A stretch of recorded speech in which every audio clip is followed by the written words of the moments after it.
행복한 예배에 나오신 모든 성도님들, 또 우리 청년들 사랑하고 또 축복합니다. 오늘 우리가 온라인으로 이 시간 함께 예배하지만 우리의 전심이 주님 앞에 드려지는 귀한 시간이 되길 소망합니다. 오늘도 이곳에 임하시는 하나님, 우리가 또 바라보면서 각자의 자리에서 믿음으로 승리하는 시간 되기를 소망합니다. 이 시간 우리 함께 찬양으로 주님 앞에 마음을 다하여 나아갑시다.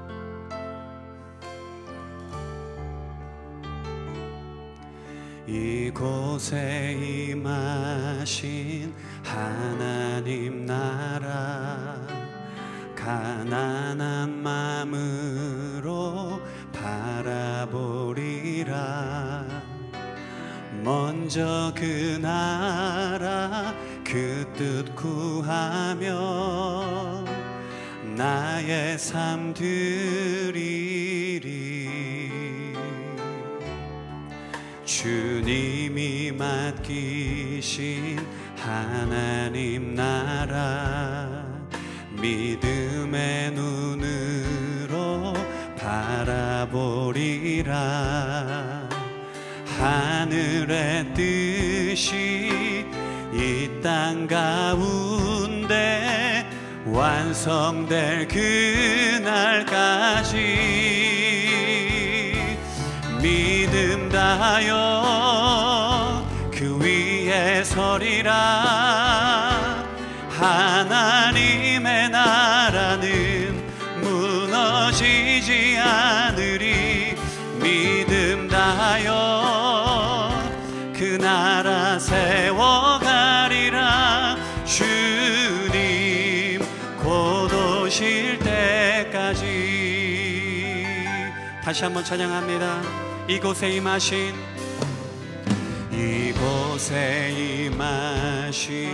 하나님 나라, 가난한 마음으로 바라보리라. 먼저 그 나라 그 뜻 우리의 삶을 주님께 올려드립니다.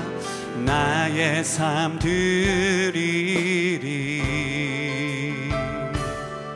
주님이 맡기신 하나님 나라, 믿음의 눈으로 바라보리라. 하늘의 뜻이 이 땅 가운데 완성될 그날까지 믿음 다하여 그 위에 서리라. 하나님의 나라는 무너지지 않으리. 믿음 다하여 그 나라 세워가리라. 주님 곧 오실 때 믿음 다하여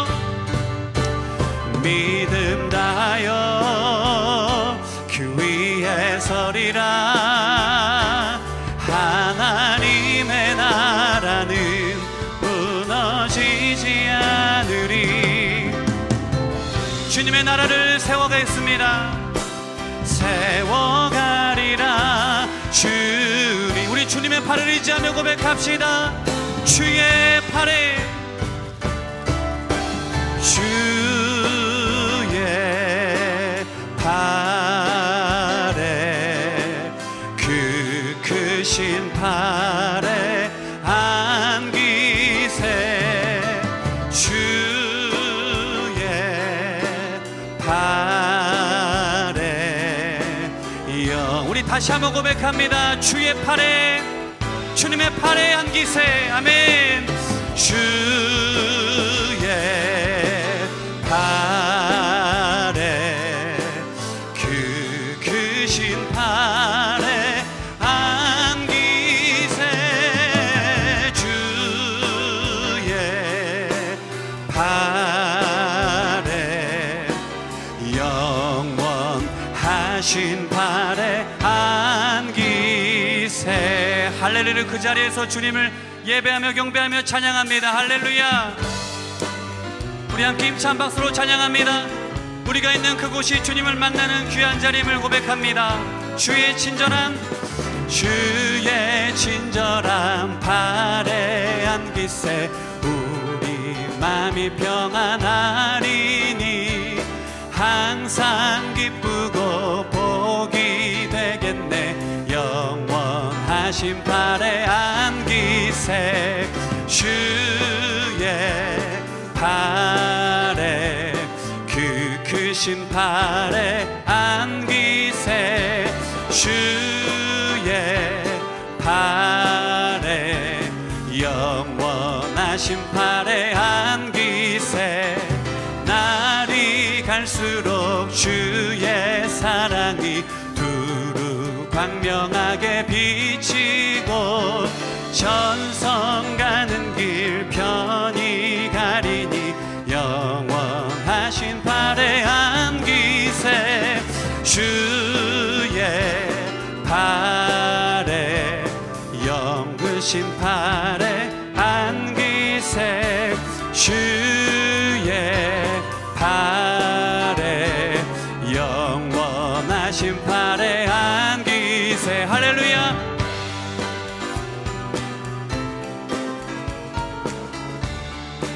우리 함께 3절 고백합시다. 주의 보좌로 나아갈 때에 기뻐 찬미 소리 외치고 겁과 두려움 없어지리니 영원하신 발에 안기세. 아멘. 주의 발에 그 크신 발에 안기세 주의 발에 영원. 다시 한번 찬양합니다. 주의 발에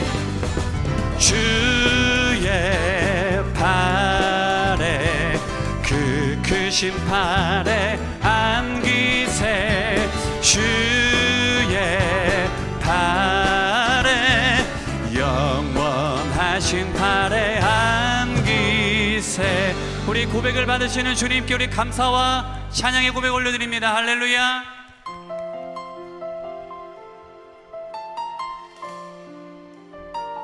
우리가 있는 삶의 자리에서 우리의 삶을 받으시고 또한 살아가게 하실 주님을 찬양하며 이 시간이 고백의 찬양을 주님 앞에 올려드리며 다시 한번 고백합시다.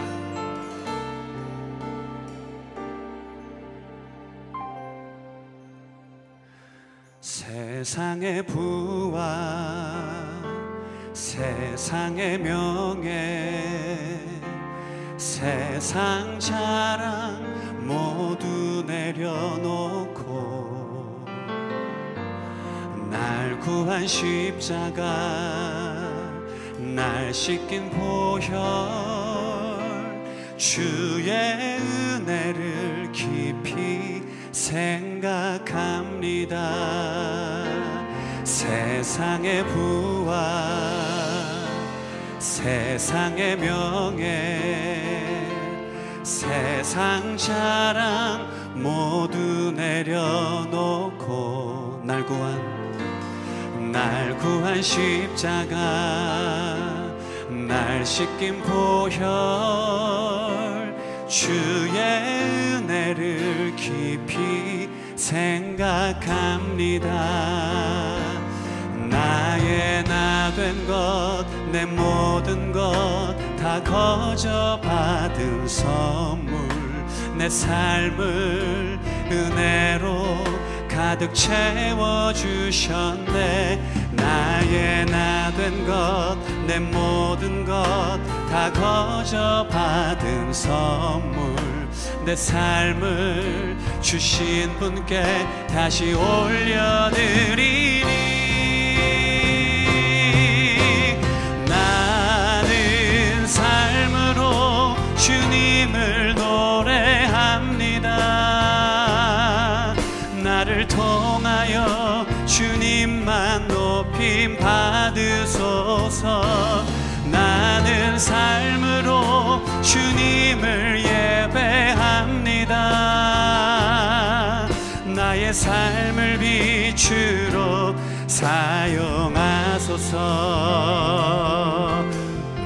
다시 한번 고백합시다. 세상의 부와 세상의 부와 세상의 명예 세상 자랑 모두 내려놓고 날 구한 십자가 날 씻긴 보혈 주의 은혜를 깊이 생각 나의 나 된 것 나의 나 된 것 내 모든 것 다 거저 받은 선물 내 삶을 은혜로 가득 채워주셨네. 나의 나 된 것 내 모든 것 다 거저 받은 선물 내 삶을 주신 분께 다시 올려드리리. 나는 삶으로 주님을 노래합니다. 나를 통하여 주님만 높임 받으소서. 나는 삶으로 주님을 예배합니다. 나의 삶을 우리 다시 한번 고백합시다. 나는 삶으로 주님을 노래합니다. 나는 삶으로 주님을 노래합니다. 나를 통하여 주님만 높임 받으소서. 나는 삶으로 주님을 예배합니다. 나의 삶을 빛으로 가득없어서 주님. 우리 다시 한번 고백합시다. 나는 삶으로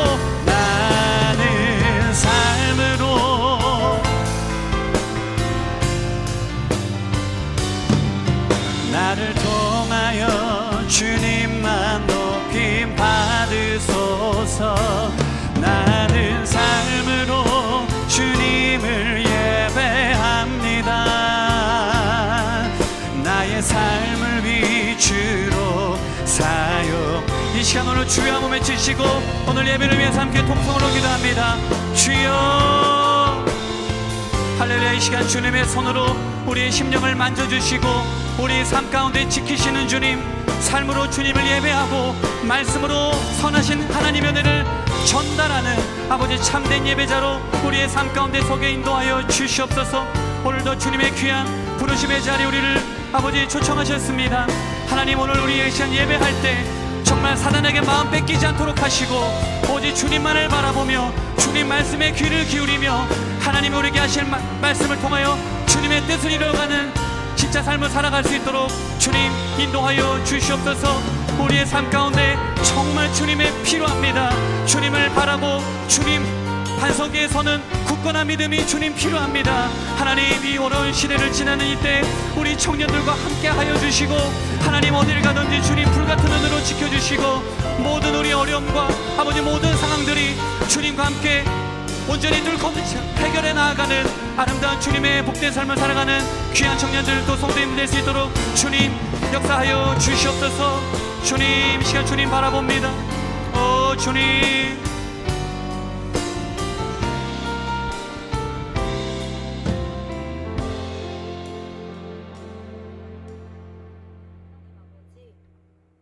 저희가 청년부 예배라는 이름으로 시간을 정해놓고 온라인으로 모여 예배합니다.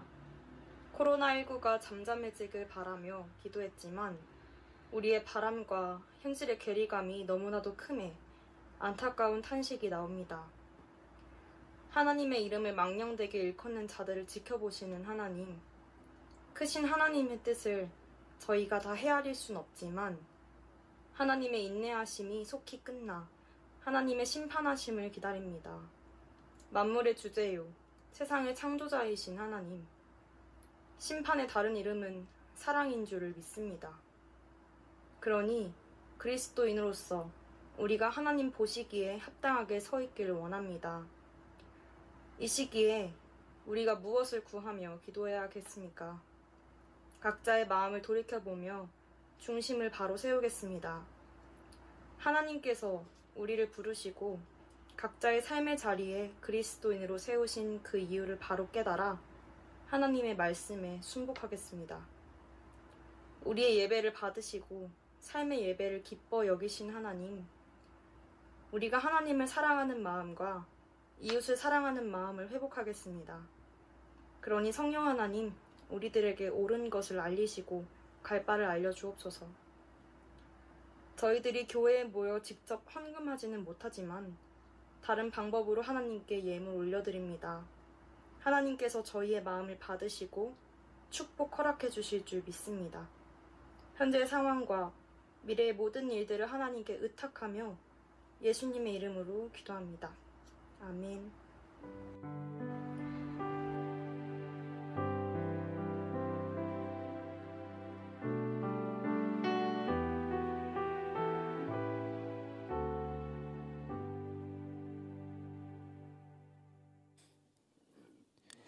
오늘 우리에게 주시는 하나님의 말씀은 시편 9편 11절부터 우리 20절까지 말씀, 우리 한 절 한 절씩 교독하도록 하겠습니다. 시편 9편 11절부터 20절까지 우리 한 절 한 절씩 교독하도록 하겠습니다. 제가 먼저 읽겠습니다.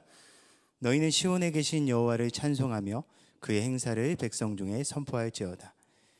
피 흘림을 신문하는 이가 그들을 기억하시며 가난한 자의 부르짖음을 잊지 아니하시는도다.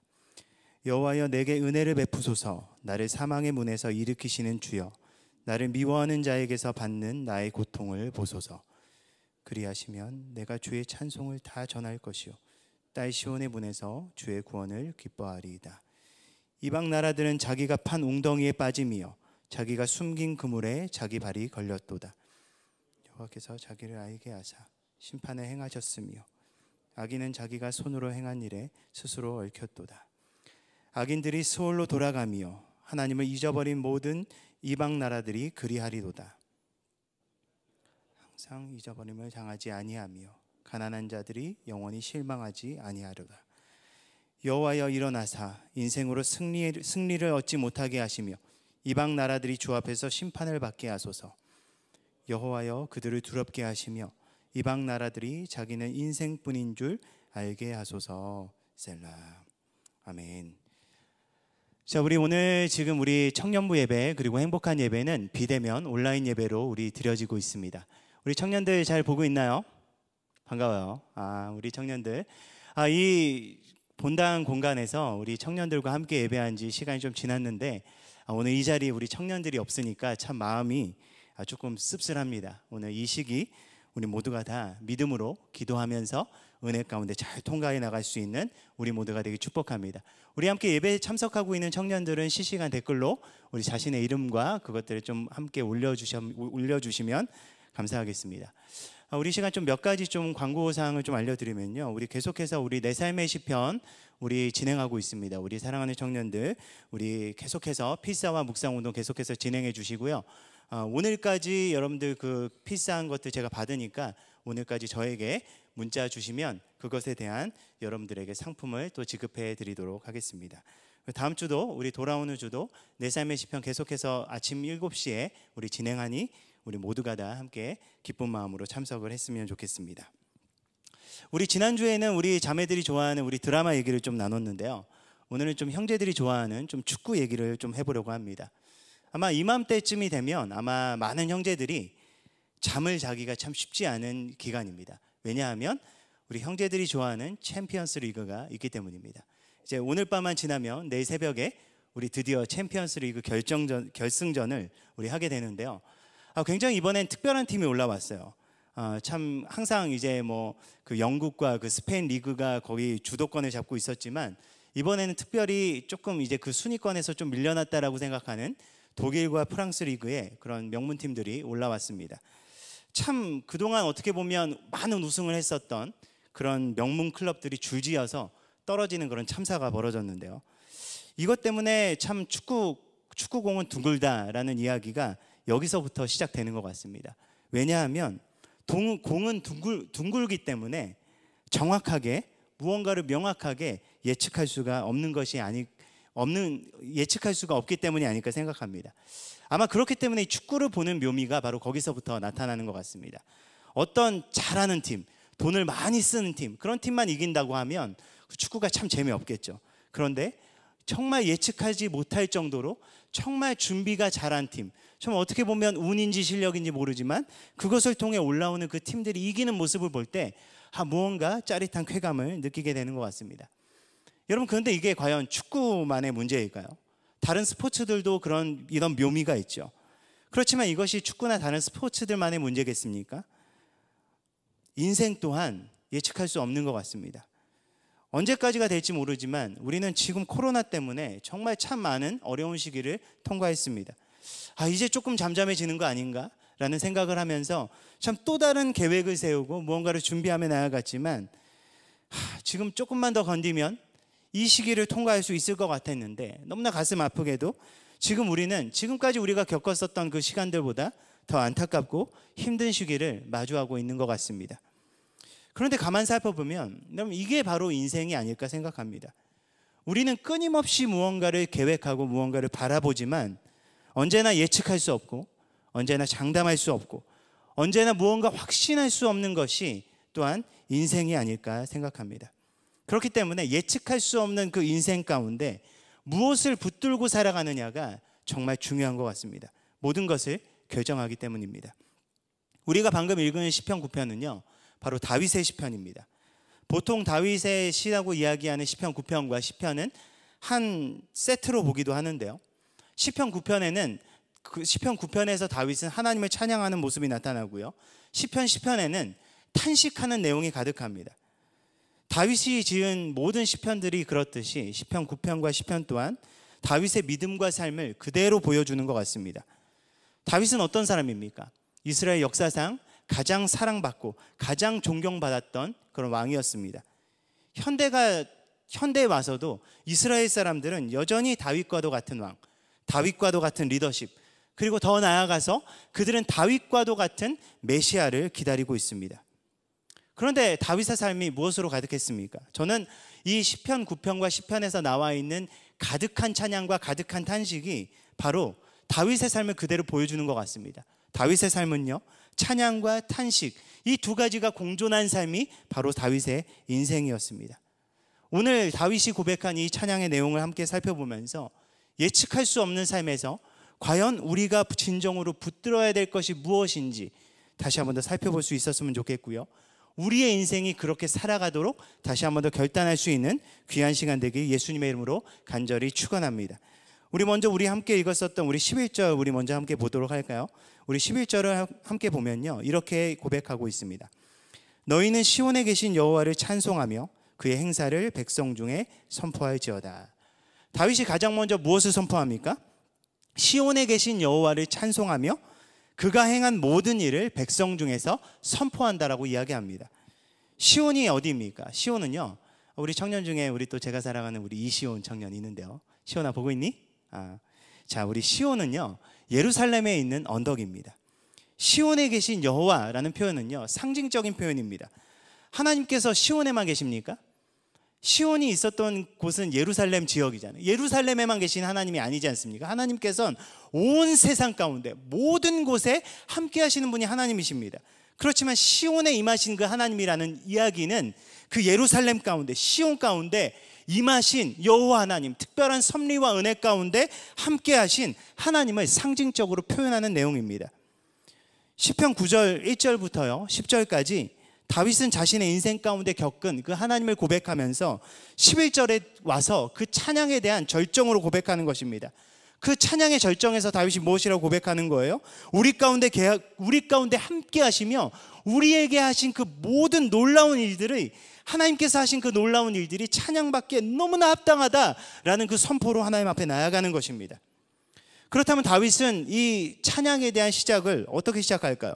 9장 1절부터 2절 우리가 읽진 않았는데 제가 한번 여러분에게 읽어드릴게요. 9편 1절에서부터 2절은 이렇게 고백하고 있습니다. 내가 전심으로 여호와께 감사하오며 주의 모든 기이한 일들을 전하리이다. 내가 주를 기뻐하고 즐거워하며 지존하신 주의 이름을 찬송하리니. 다윗은 자신의 삶 속에 행하신 주님의 모든 기이한 일들을 감사하며 기뻐하고 즐거워한다라고 고백하고 있습니다. 여러분, 기뻐하기만 하는 게 아니라 즐거워한다는 반복적인 표현, 강조하는 표현입니다. 너무나 하나님께서 자신에게 행하신 그 놀라운 일들이 너무나 아름답고 찬양받기 합당하기 때문에 자신이 그것을 기뻐하고 즐거워한다라고 고백한다는 거예요. 과연 다윗이 무엇을 그렇게 기뻐하고 즐거워했을까요? 우리 3절부터 우리 10절까지의 말씀을 요약하면 이렇습니다. 원수들을 무너뜨리고 망하게 하심을 기뻐하고 다윗을 변호하여 주시고 의롭게 심판하심을 기뻐합니다. 악인들을 책망하시고 멸하심을, 원수가 끊어지고 그들의 성읍이 무너짐을 기뻐합니다.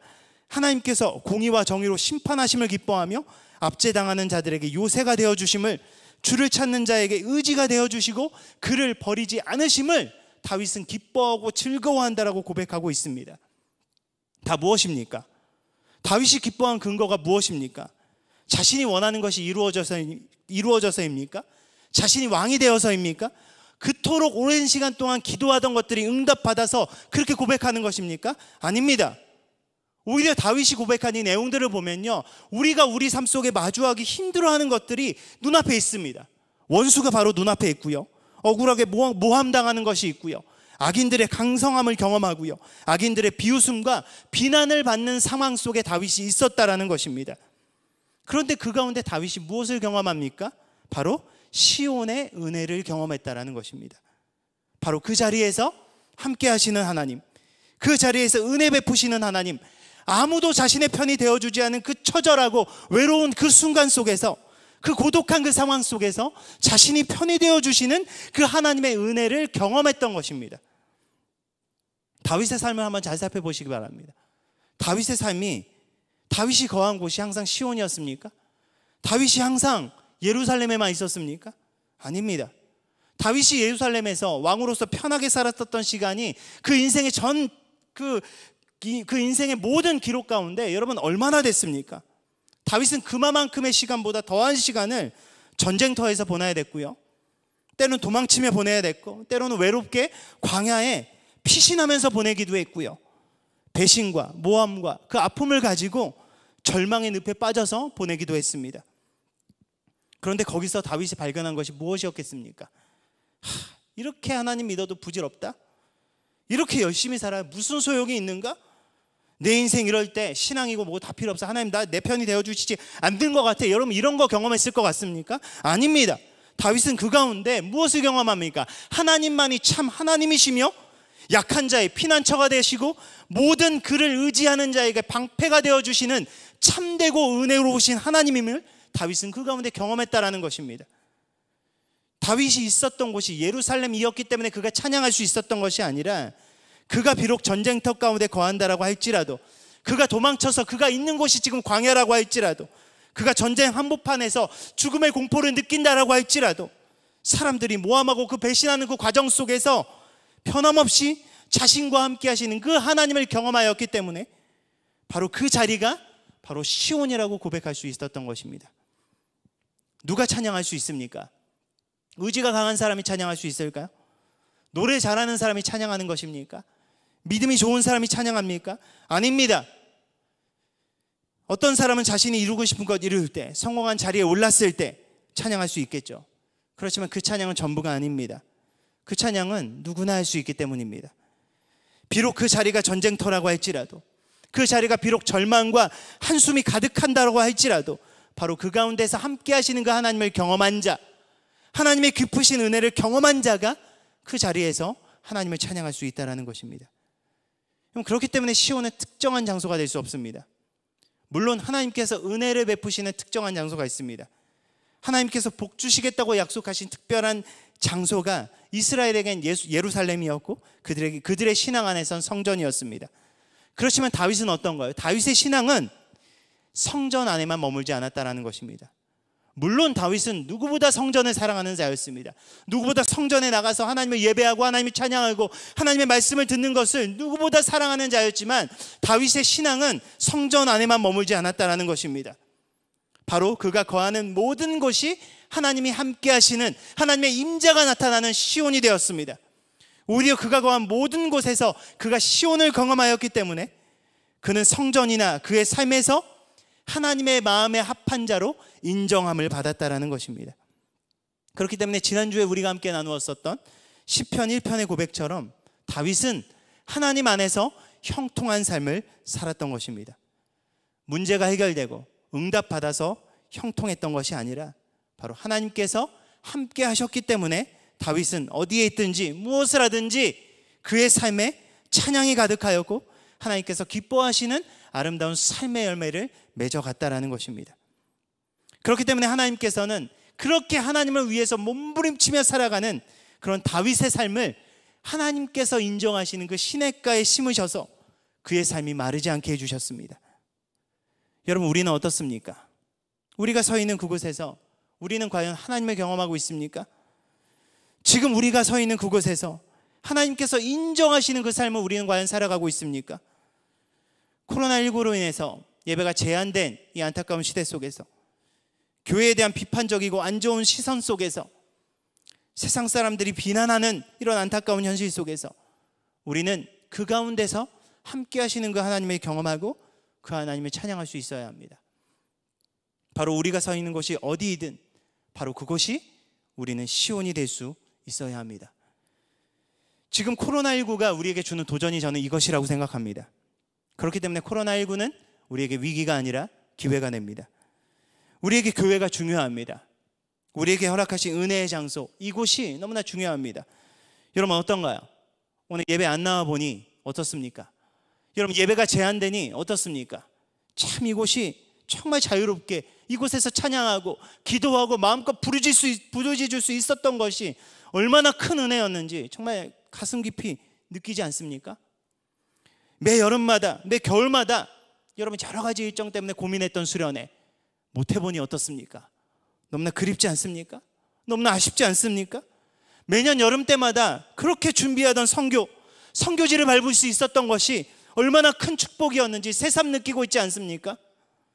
그렇게 우리는 하나님께서 우리에게 허락하신 이 은혜의 장소인 바로 교회를 위해서, 그리고 이 한국교회가 마주한 이 안타까운 상황을 위해서 우리는 정말 가슴을 치면서 정말 기도할 수 있어야 합니다. 또한 우리의 신앙이 너무나 안타깝게도 너무나 성전 중심이었음을 우리가 느끼고 있지 않습니까? 성전을 넘어서 이제는 우리의 삶이 하나님께서 기뻐하시는 삶의 예배가 되어야 되는데, 그 어떤 곳에도 흔들리지 않은 굳건한 신앙과 중심과 삶을 가지고 있어야 되는데, 우리는 너무나 연약하고 너무나 우리는 환경에 의지하고 있었던 신앙을 가졌음을 이 시기를 통해서 우리는 뼈저리게 경험하고 있지 않습니까? 여러분, 우리는 이 시기를 통해서 더욱더 우리 교회를 위해서 기도할 수 있어야 되고, 또한 우리의 삶의 예배가 각자의 자리에서 진정으로 회복될 수 있도록 우리는 더욱더 기도하고 말씀 안에 깨어서 성령님의 이끄심을 따를 수 있어야 합니다. 그렇게 다시금 도전하고 도약할 수 있는 우리 모두가 되길 예수님의 이름으로 축복합니다.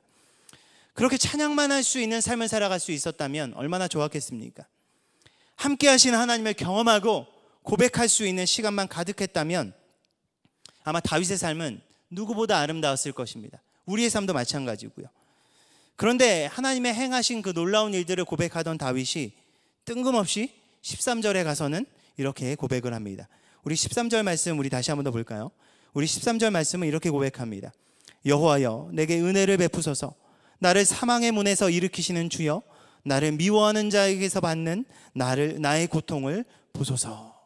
하나님의 그 위대하신 일들, 하나님의 그 놀라우신 일들을 고백하던 다윗의 찬양이요, 하나님의 도우심을 구하는 기도로 바뀌게 되고요, 이것이 10장으로 넘어가면 더 자신의 원수들로 인해서 받는 그 안타까움과 탄식이 더 큰 탄식으로, 간절한 탄식으로 바뀌게 됩니다.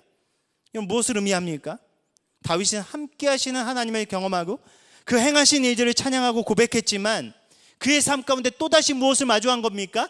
예측할 수 없는 또 다른 고민과 고통과 어려움들을 또다시 마주한 삶을 다윗은 살았다라는 것입니다. 여러분, 이것이 우리가 살아가면서 마주하는 예측할 수 없는 고난과 고통의 연속인 것 같습니다. 여러분, 우리 인생이 드라마나 영화처럼 딱 결말만 맺고 딱 끝날 수 있다면 얼마나 좋겠습니까? 최근에 우리 청년들이 너무나 좋아하는 우리 사이코니까 괜찮아, 우리 이 드라마처럼 참 이렇게 아름답게 동화로 마무리하고 이 세 명의 주인공이 아름답게 여행 떠나는 걸로 이렇게 해피엔딩으로 마무리되면 얼마나 좋겠습니까? 그렇게만 펼쳐지면 우리 인생 얼마나 아름다울까요? 그런데 아니잖아요. 그게 또 다른 시작 아닙니까?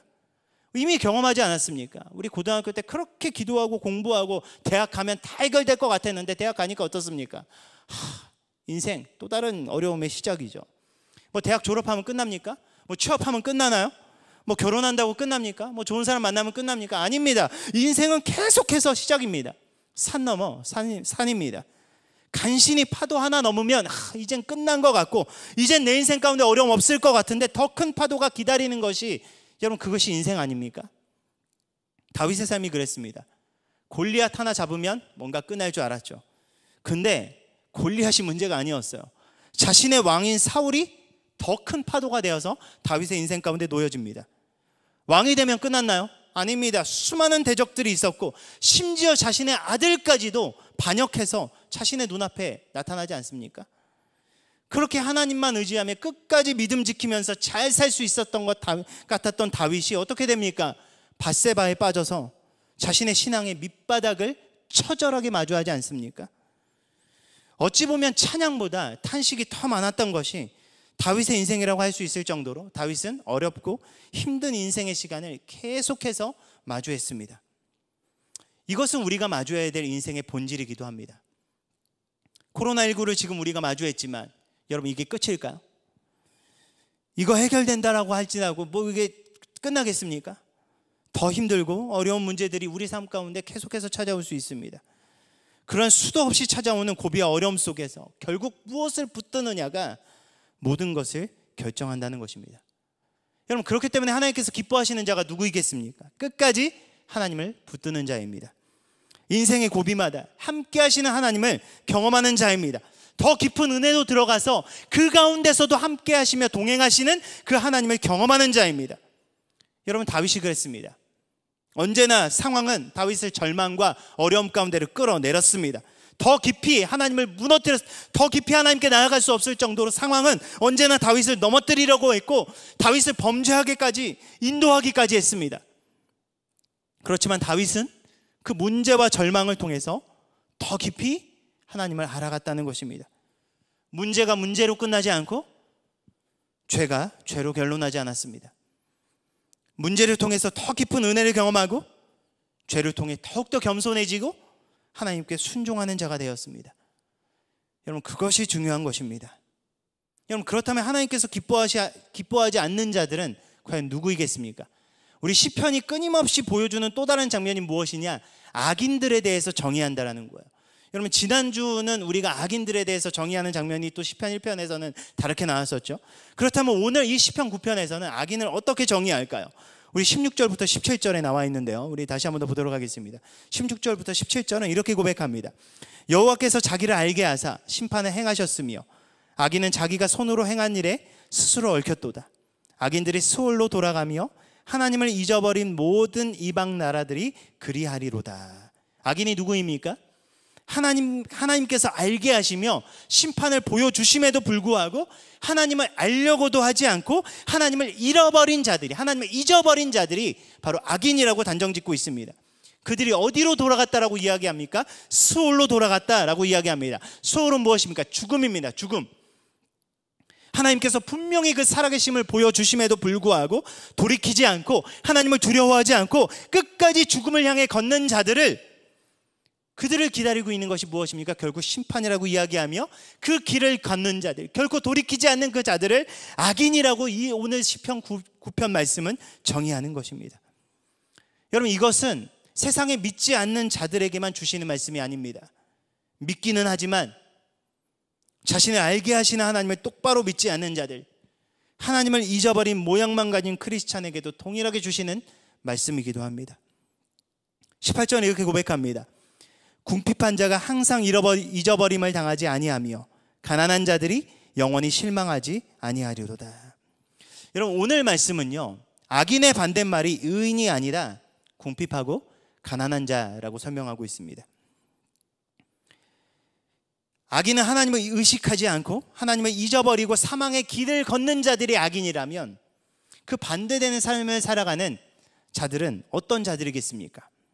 하나님을 의식하며 모든 상황 속에서 하나님을 기억하며, 그렇기 때문에 생명의 길을 걷는 자들이 바로 하나님께서 기뻐하시는 자, 하나님께서 하나님을 향한 궁핍하고 가난한 마음을 가진 자들이 바로 그 자들이라는 것입니다.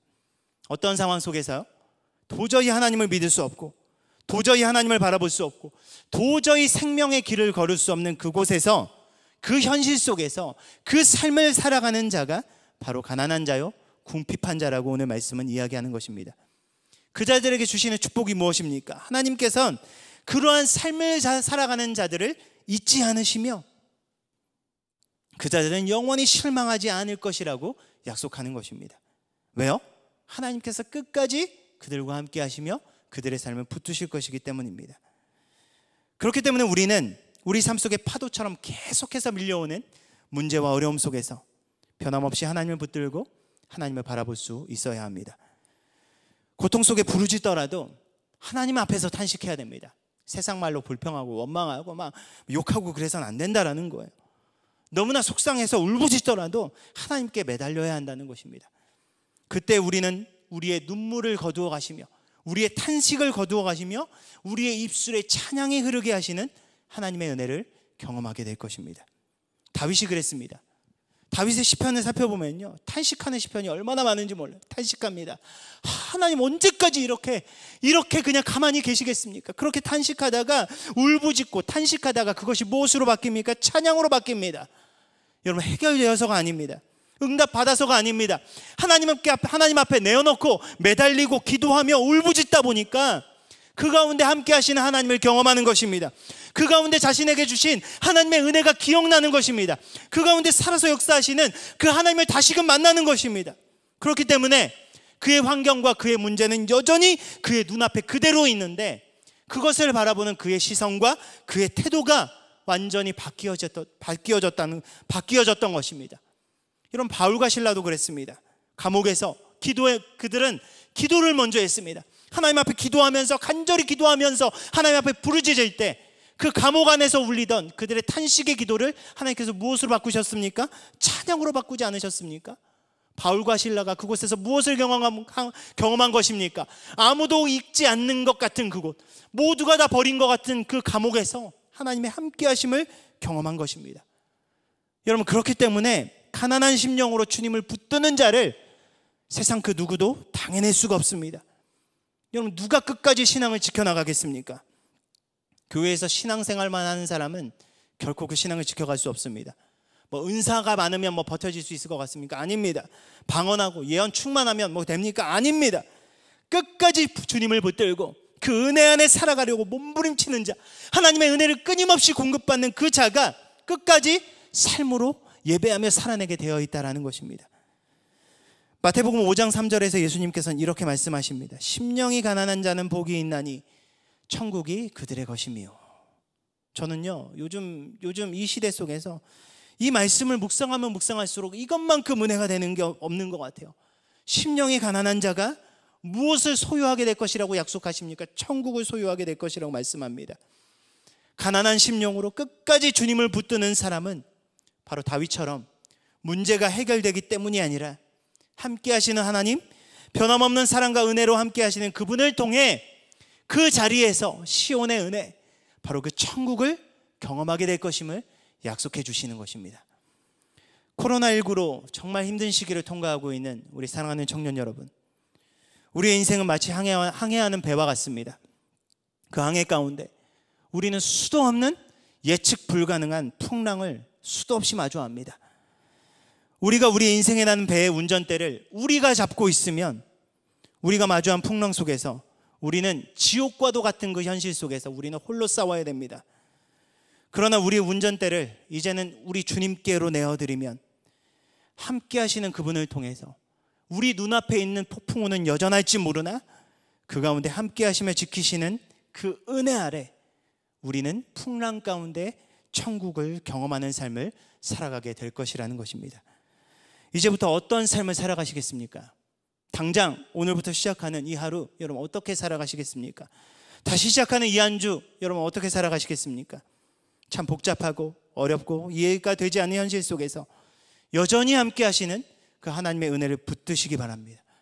하나님께서 우리에게 베풀어 주신 그 사랑의 증거인 예수 그리스도를 바라보시기 바랍니다. 우리가 혼자 남겨지게 됐었을 때, 세상 가운데 우리가 두려워할 것을 아시고, 우리가 능력이 없어서 아무것도 하지 못할 것을 아시고 우리에게 허락하신 그 성령 하나님을 붙드시기 바랍니다.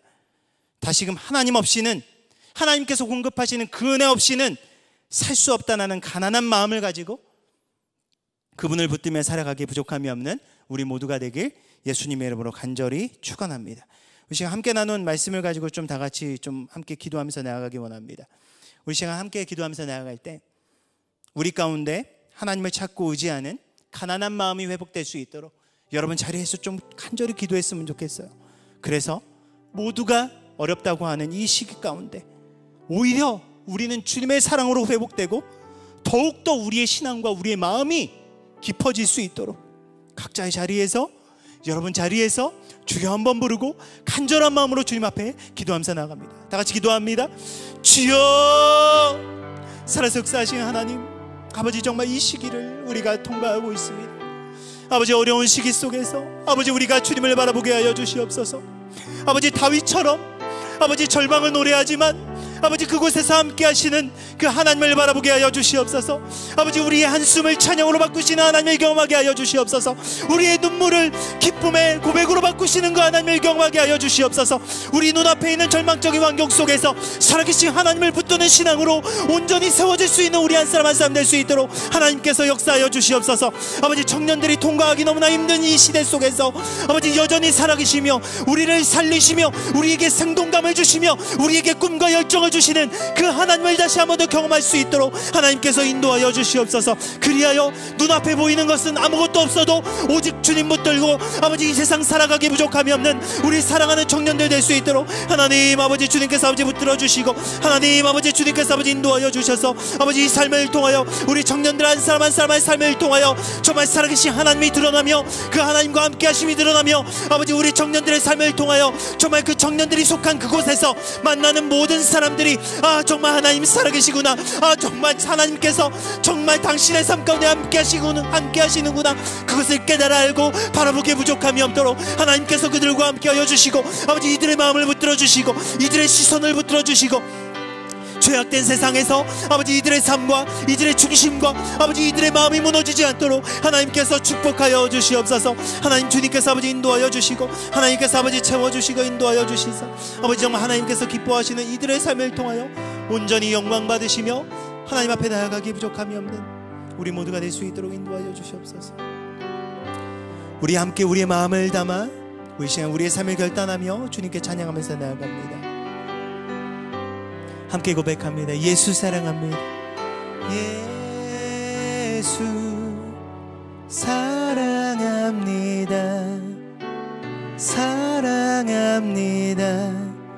온 마음 다하여 오직 주님 한 분만 간절히 더 원해. 우리 다시 한번 더 우리의 마음을 담아서 주님께 고백합니다. 예수 사랑합니다. 오 주님, 주님만을 사랑합니다. 주님을 사랑합니다. 온 마음 다하여 오직 주님 한 분만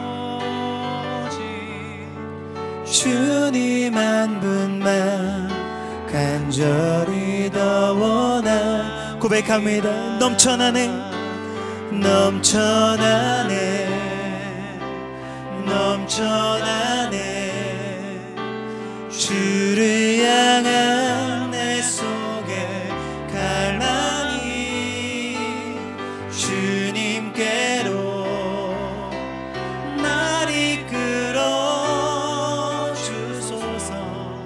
주님을 더 원하 우리 다시 한번 우리의 마음을 다해 고백합니다. 넘쳐나네 넘쳐나네 넘쳐나네 주를 향한 내 속에 갈망이 주님께로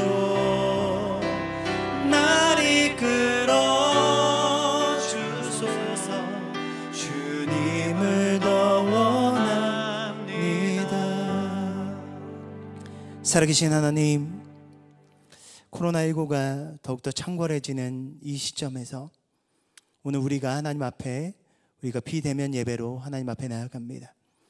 우리가 각자의 자리에서 우리가 떨어져 있지만 우리가 이 시간 한 마음으로 주님을 바라보며 하나님의 은혜를 구했습니다. 하나님께서 우리와 함께하여 주시고 다윗이 고백한 이 아름다운 고백들이 이제는 우리의 삶의 고백이 될 수 있도록 하나님께서 우리를 붙들어 주시옵소서. 다윗의 그 처절한 삶 가운데 함께 하시는 하나님의 은혜가 있었습니다. 지금 우리가 마주한 이 처절한 현실 속에 함께 하시는 그 하나님의 은혜를 간구합니다. 우리 사랑하는 청년들이 마주한 현실 속에서 하나님의 은혜를 경험하게 하여 주시고 살아계신 그 하나님을 경험하게 하여 주셔서 이들이 마주한 현실 속에 여전히 살아계시며 이들의 손을 붙드시고 이들의 피난처가 되어주시며 이들의 방패가 되어주시며 이들의 상급이 되어주시는 그 하나님을 바라보며 모든 환경 이겨나가기 부족함이 없는 우리 모든 청년들 될 수 있도록 하나님께서 축복하여 주시고 인도하여 주시옵소서.